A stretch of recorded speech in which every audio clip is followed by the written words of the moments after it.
दोस्तों 2021 से dragon ball super की न्यू आर्क शुरू हो रही है जिसका नाम है ग्रैन्युला द सर्वाइवर आर्क। ग्रैन्युला एक शख्स का नाम है जो कि आने वाली कहानी में मेन विलन भी हो सकता है अगर वो बुरा है तो, अगर वो अच्छा है, अगर उसके इरादे ठीक है तो वो एक अच्छा कैरेक्टर भी बन सकता है। लेकिन जो भी हो भाइयों, ग्रैन्युला आने वाली कहानी में एक मेन कैरेक्टर के रूप में हम सबके सामने आने वाला है। तो आज की इस वीडियो में हम बात करेंगे इस ग्रैन्युला की कि ये कौन है, कहां से आया है और इसका 7-3 से क्या रिलेशन हो सकता है। अब देखो भाइयों, ये ग्रैन्युला बंदा जो भी है, लेकिन आने वाली आर्क पूरी की पूरी इसी के बारे में है, तो ये बंदा कमजोर या फिर कम इम्पोर्टेंट तो हो नहीं सकता। ये जो ग्रैन्युला बंदा है वो दिखने में कुछ ऐसा लगता है, अगर आप इसे ध्यान से देखें तो ये ड्रैगन बॉल हीरोज के हर्ट्स को भी काफी हद तक रिसेंबल करता है। इसके बाल सारे के सारे पीछे की ओर फैले हुए हैं और इसकी एक आंख पर ये लेंस लगे हुए हैं। मे बी ये कोई मैग्नीफाइंग लेंस जैसा हो, या फिर ऐसा भी हो सकता है कि ग्रैन्युला की एक आंख हो ही ना, किसी हादसे में चली गई हो, उसने ये बस अपने आंख को कवर करने के लिए लगा रखा हो जो उसने आंख खो दी है। अब इसका लेंस जो है ना भाइयों, वो इसे एक इंजीनियर और साइंटिस्ट टाइप का लुक दे रहा है। अगर आप इसे ध्यान से देखें भाइयों तो ऐसा नहीं लग रहा कि ये जो ग्रैन्युला है, इसके आंख पे जो ये लेंस है, इससे ये कुछ मशीनरी का काम करता होगा, कुछ इन्वेंशन टाइप का काम करता होगा। इसका लुक ऐसा आ रहा है कि ये कुछ ना साइंटिस्ट और इंजीनियर टाइप का बंदा है। और जैसा कि हमें पता है कि 7-3 अभी भी जिंदा है, मोरो के मरने के बाद भी 7-3 अभी भी जिंदा है भाइयों। और आने वाली आर्क 7-3 और ग्रैन्युला के इर्द गिर्द घूमने वाली है। तो कहीं ऐसा तो नहीं कि ये साइंटिस्ट टाइप कैरेक्टर ग्रैन्युला 7-3 का इन्वेंटर हो, 7-3 के बारे में कुछ जानता हो, या फिर इसका 7-3 से कुछ ना कुछ लेना देना हो। ड्रैगन बॉल सुपर के न्यू आर्क का जो ट्रेलर आया था उसमें बताया गया है 7-3 और ग्रैन्युला के बारे में। एक बार चलिए ट्रेलर को हम सब देख लेते हैं।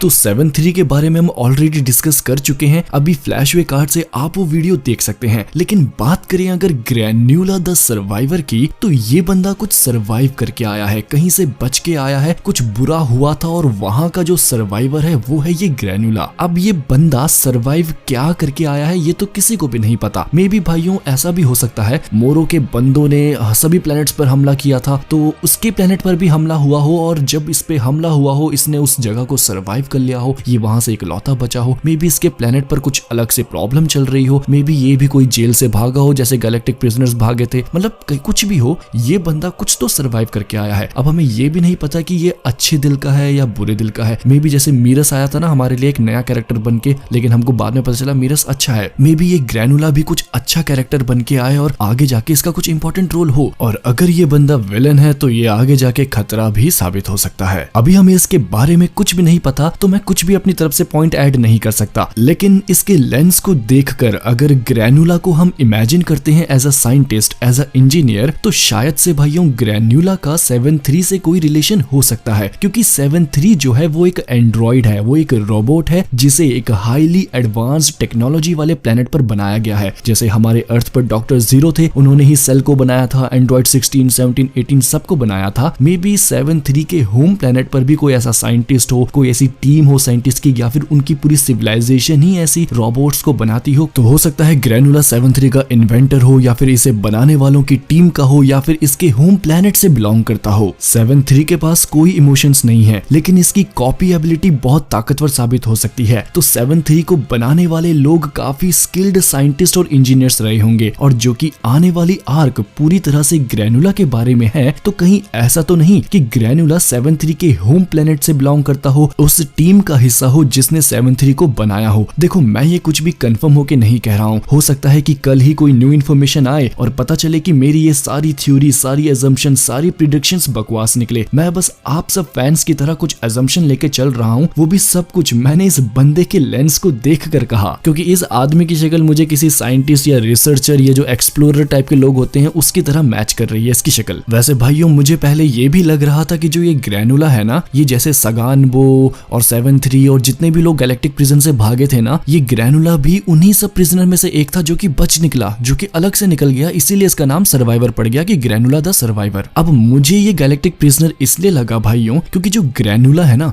ग्रैनुला का असली मतलब होता है एक ब्रेकफास्ट। ग्रैनुला एक ब्रेकफास्ट को कहते हैं जो कि ओट्स और नट्स वगैरह को मिला के बनता है। अब हम सबको पता है कि अकीरा तोरियामा सर ड्रैगन बॉल के कैरेक्टर्स को जब भी नाम देते हैं तो उस पर काफी ज्यादा सोच विचार करते हैं। जितने भी सैयन्स के नाम है ना भाइयों, वो सब के सब किसी न किसी वेजिटेबल्स पर बेस्ड है। कैकरॉट यानी कैरेट, कॉलीफ्लावर यानी कॉलीफ्लावर, काबा यानी कैबेज, और सभी एंजल्स और गॉड ऑफ डिस्ट्रक्शंस के नाम किसी न किसी अल्कोहलिक ड्रिंक्स पर बेस्ड है। जैसे चांपा हो गया शैंपेन, विस हो गया विस्की, वाडोस हो गया वोडका वगैरह वगैरह। आप सब के सब ये सर्च कर सकते हैं, ये सच है भाइयों, इसको आप जाके सर्च कीजिए, आपको पता चलेगा। जितने भी गैलेक्टिक एजेंट्स है ना भाइयों, उन सब के नाम किसी न किसी सी फूड पर बेस्ड हैं। तो उसी तरह भाइयों मैंने कोशिश की चेक करने की कि जो ये ग्रैनुला है ना बंदा, इसका जो नाम है ये किसी एक नॉर्मल फूड की तरह है। जैसे ग्रैनुला एक ब्रेकफास्ट का नाम है ना भाइयों, ओट्स एक ब्रेकफास्ट का नाम है। तो मैंने सोचा कि मैं कुछ ऐसे लोगों को ढूंढूं जो कि नॉर्मल फूड से बिलोंग करते हो। तो आप जान के हैरान हो जाएंगे मुझे ऐसी कौन सी कैटेगरी मिली। मैंने पाया कि जितने भी गैलेक्टिक प्रिजनर्स है ना भाइयों, जितने भी गैलेक्टिक प्रिजनर्स हैं, उन सब के नाम किसी न किसी फूड पर बेस्ड हैं। वो भी कोई ऐसे वैसे फूड नहीं जो बिल्कुल नॉर्मल फूड होते हैं, जो कि एग्जैक्टली मैच करते हैं ग्रैनुला के नाम से। अब देखो ये पूरी तरीके से मैं पूरा डूब गया इनके नामों पे, रिसर्च करने लग पड़ा। आई नो ये